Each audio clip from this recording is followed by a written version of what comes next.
Hi everybody, it's Mark Myers, the Family Woodworker. Hey, this week we're going to do a project that it didn't occur to me until a couple weeks ago would be a great idea for the off season, but it's too bad I didn't think about this in the spring. I don't want to give away too many clues, but I started out fooling around with golf when I started my first job out of college, so I was a little bit of a late bloomer. But I found it really interesting that you could buy a lot of parts and pieces to make your own golf clubs. So I did a lot of studying on it, I did a lot of reading, and I wound up manufacturing a number of sets of golf clubs for friends and family. And you could buy a lot of this material from a company called Golfsmith, which I don't believe is in business anymore, but up until a couple years ago, you could buy heads, you could buy shafts, you could adjust the lie and loft angle of your clubs. And so I wound up making quite a few sets for friends and family, irons and woods, everything but a putter.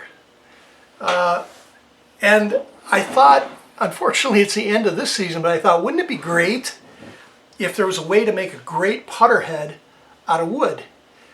So I poked around on YouTube and I found a couple of videos. One of them featured a putter head made out of pine.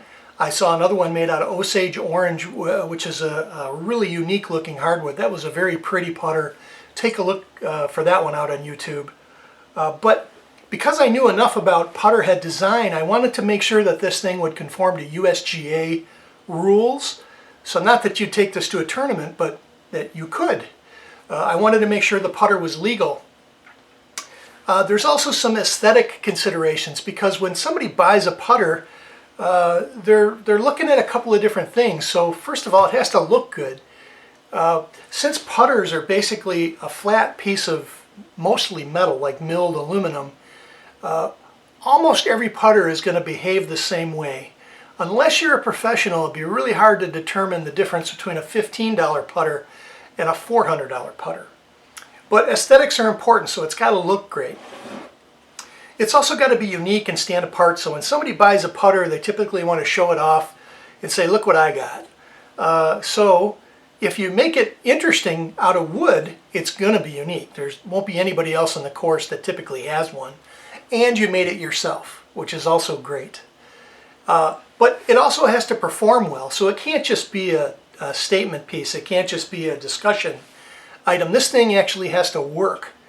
So when you think about the design characteristics of the putter, the weight, the feel, the loft, the lie, these are all things that are going to come into play to make sure that it performs well. And the last thing is, when somebody buys a putter, they'll typically go to a golf store and they'll pick out 2 or 3 or 4 and they'll look at the way it feels. Because believe it or not, how the putter head feels when it strikes the ball and translate that information to your hands makes a big difference to a golfer and how they like that particular putter selection. So the right kind of wood can actually help us deliver those characteristics. So woods with higher density, woods that weigh more, not just a typical hardwood like an oak or a maple, but something that is really heavy. And if you're familiar with something called the Janka Hardness Index, and why would you be unless you're a woodworker, but it talks about the density and the hardness of certain woods, and these things weigh enough where I can actually get competitive with some of these woods to what aluminum putter heads might look like and weigh. So we also want to make sure that what we design has a soft feel, like some putter heads do today, professionally manufactured with aluminum. We also want it to be hard enough so that after many, many strikes of the ball, it's not going to damage the head. So we're looking at woods that can do that. We also want it to conform to USGA rules, so the design has some limitations on what we can do, but we'll talk about that as we get into the construction. And it's got to be heavy enough to match the weight of what you may be able to find with a brass head or an aluminum head. So that kind of limits us. Now I had in stock a nice big 1.5 inch thick block of Ipe, and this stuff is really heavy. It's pretty high up there on the Janka Hardness Index. And I also had I also had a block of wenge, which is nice and dark. It's almost a black in wood with a little bit of brown wood grain. This is attractive too. So with those two pieces, I was able to cut out roughly a 5" by 3" block, and this is going to be my starting point for both of these putter heads. Now, what I'm concerned about is, do they weigh enough? And we'll show it on the scale here in a minute. So let's talk about standard putter head weights. Now, this particular brass putter, if we put it on the scale, comes in right about 12 ounces, which is sort of our target. Anywhere from 12 to 13, I think, is going to provide good striking weight for the ball. And I talked about koa wood. I really like the look of the grain, but this weighs nothing. This just weighs a few ounces, and I would have to load this up with all kinds of lead weight, and I don't think I've got enough room to drill holes in this wood to provide that extra weight to get me up to 12. But if we take a look at the block of ipe, look at this sucker. I mean, we're already there. This is at about 12.5 ounces as it sits. Now I'm going to take some weight off of this when I shape it, but I'll have the opportunity to add weight back if I need to. And although the wenge is a little thicker, this comes in at almost 14 ounces. So if I take some of the thickness out of the face and I shape this, this might be very close to 12 ounces as well. So either one of these is going to be a good choice, and that's what we'll start with. So we've got some work to do while the block is still flat and square. We also have to figure out exactly where we're going to put the shaft on the club, and we'll talk about that in a second. But first, you're going to want to figure out the wood that you want to use for a sight line, and it needs to be an offsetting color. We're going to drill a channel into the top of the putter head, and we're going to glue that material in. So because both of my putter head woods were relatively dark, a dark brown and almost a black, I'm going to use maple with a thin little strip of red padauk in the center. And this is all from little blocks of wood that I had in my storage bin, and I cut them down into thin strips, and this is what I came up with. After gluing them up, we'll just run them through the bandsaw to cut out some small pieces here that I can glue in.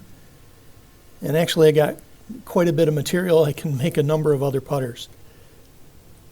Now we're going to drill. We're going to cut the channel into the top of the putter head. And by making square 90-degree cuts into the top, I'm going to take little nibbles out of the putter head to help create an open channel, just like that. And then my sight line wood fits right in there. So now we got to glue it up, and you can use a variety of glues. I almost wound up using epoxy on this, but the Titebond 3 glue is pretty tough stuff, and it's also waterproof, so it's a good choice for this. Even a urethane glue like a Gorilla Glue would have worked, but you'll be cleaning up a little bit of that foam excess glue that squeezes out. So this is a pretty snug fit. We get it all hammered in and clamped up, and we're good to go. I really like the way that the pieces of maple that I picked were as blonde or as bleached as I could find. So that really light color with that red stripe stands out really nicely against the head. Now we're going to have to figure out where we want to drill in our shaft.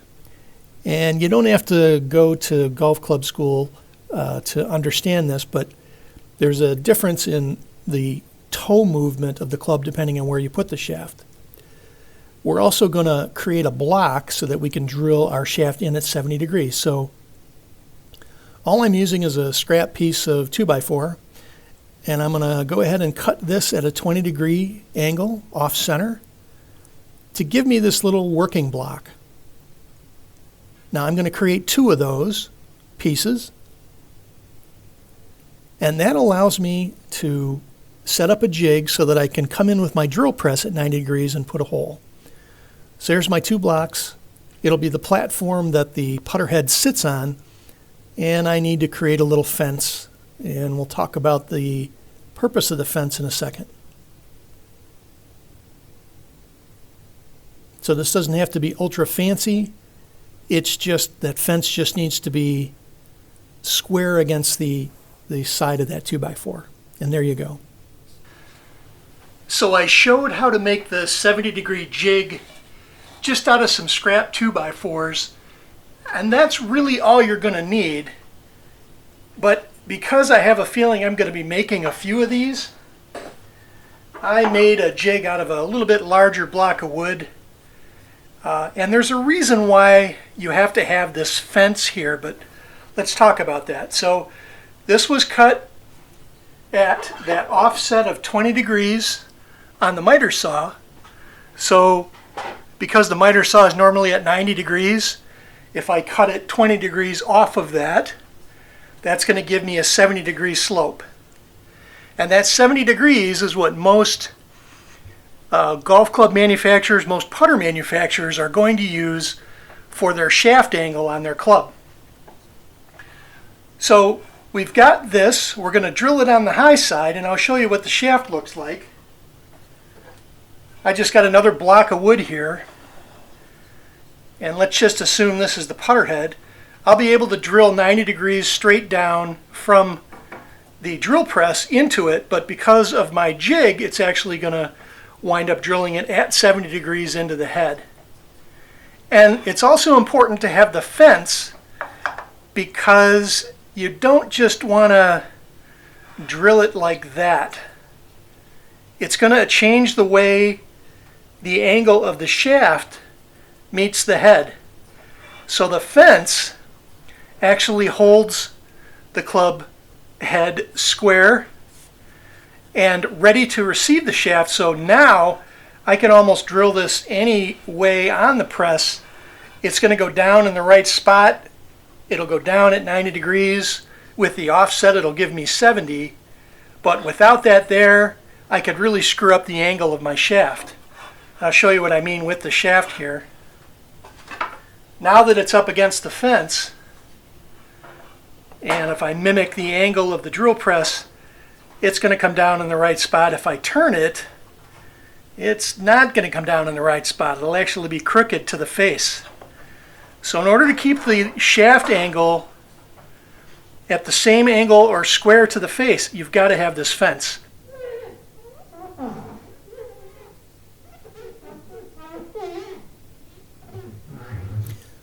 It helps to have a little heavy-duty hold block for your drill press, and that kind of helps me hold all the pieces together.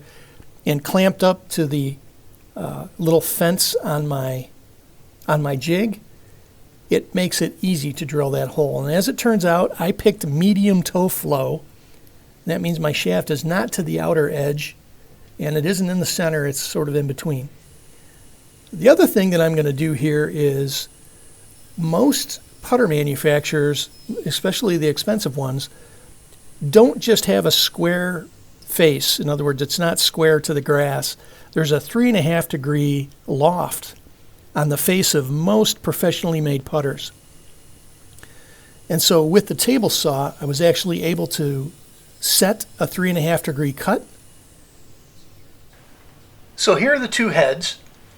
And remember, we had a lot of work to do while they were still in square block form. It was really the only way we could get a nice flat square cut to trim these down. You had to have them flat. We couldn't really do a lot of shaping until we did the basic instructions. Same thing with putting it on our little jig on the drill press. We needed that to sit flat on that jig so we could drill our shaft holes. But now it's time for some additional shaping. And I had a couple different ideas on design. For the one for the ipe in the back, I thought just a little bit of a straight cut off the two back sides would give me a nice overall shape. And this wasn't really all that complex. This was just 1 inch down from the top and 1.5 inches over on the length which gives me that nice taper. Same thing over here. A little hard to see the pencil line, so I may leave the masking tape on, but you get a rough idea of what that's going to look like. And the sight line actually came out just great. It's going to be easy to see when you putt. I like the combination of maple and the Padauk in the center there to give that nice little red stripe. Now on the Wenge, I didn't get very complicated. I just measured down, and hopefully you can see the pencil line. I measured down from the top of the head, and I used an amazing piece of technology called a coffee can. I think this was actually a tomato sauce can, but that's what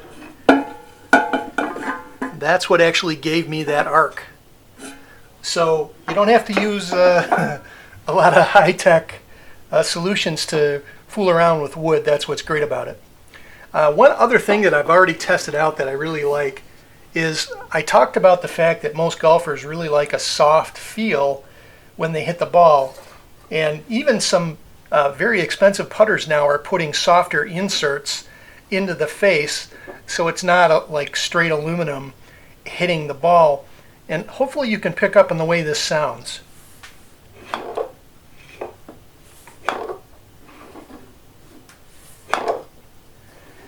It does not sound that hard. I mean, this is a really tough hardwood. It's not ever really going to dent, but it's got a little bit softer feel than hitting it with metal, where it's going to give you that ting or that ping sound. So I have a feeling these are going to perform really, really well. So I'm looking forward to finishing it, and hang with us while we do the shaping. And so at this point, I'm finishing up the cuts, and we're going to be doing some more work to round off the bottom of this putter, because the most putter heads, in fact almost every putter head, does not actually sit flat on the grass. So once the basic cuts were made on the bandsaw, I'm just cleaning up the rough edges here, and you can do this even with a handheld jitterbug sander. We'll get them all rounded off, we'll get them looking good. Now I've got to add the weight. So when I weighed both of these heads, I have to put some lead weight back in to get them closer to 12 overall ounces. Now the Ipe weighed more. I only need to add about 1.5 ounces back to the Ipe, and as it turns out, all I was able to not all I was able to do, but the easy solution was to go get some lead sinkers from the fishing department at the local sporting goods store. And they have them in 3/4 ounce. They're in the shape of an egg, so I squashed them a little bit in my vise, and that gives me what I need. So I'm also trying to find a way that I can fill the epoxy over the lead weights all at one time. And on the Wenge, it needed more. I actually had to put in 4.5 ounces of weight, or 3 weights on each side of the putter head. They're all on the perimeter. They're on both edges of the putter. So I'm using an epoxy here, and I'm adding some colorant so that it gives a little pizzazz. So I put a little bit in the hole, and I'm using plumber's putty, in case you're trying to figure out what that stuff is, so that I can fill all 3 holes at the same time. Otherwise, I'd have to fill one, and I'd have to wait for it to dry. Epoxy also tends to shrink, so I wanted a way to overfill those holes. And once they're done, I just cut them off. The plumber's putty is a little bit of an oil base, so I had to use some acetone to clean the plumber's putty off the wood. And take a look at, actually, you can see a little bit how that colorant comes out on the putter head. It looks pretty cool. And now, kids, we're almost at the home stretch. It's time for finish sanding. And I used 220 to start. Everything was pretty smooth on my starter block. Nothing was really rough. So 220, 320, and 400 to finish it off. Now we're doing the shaft with just epoxy. And I want to talk about these shafts. I didn't make these. I was able to buy 5/8 inch hickory dowels, a couple of different suppliers out there, and save yourself the pain and agony of having to try to create your own. And once that epoxy's set up, you just cut it off, and finish off the bottom. Now you have to be careful here because I've already rounded the bottom of this putter. There's a little bit of an arc to the bottom of it. It's not flat. So we had to be a little careful in sanding it down. And now the finish. So I used a little bit of a mix here of external polyurethane and some mineral spirits to thin it so that I could use it as a wiping sealer. But it really darkens the wood and it shows off the grain. It makes the features really stand out, and ultimately it'll be waterproof, and I'm going to have to do probably 4 or 5 coats of this. But they came out fantastic. I've tried hitting them on the carpet. It's got a great feel. It's got good weight. I'm really pleased at how they came out, and this is something you can do too. Here's the overall specs. Between the Wenge and the Ipe turned out to be a little heavier. I didn't need to add as much weight. The Wenge, I really had to add a ton of lead to bring that weight back up close to 12 ounces. But what a great project, and I hope you get a chance to give it a shot yourself. Hey, it was a fun video to make and a great project. Thanks for watching.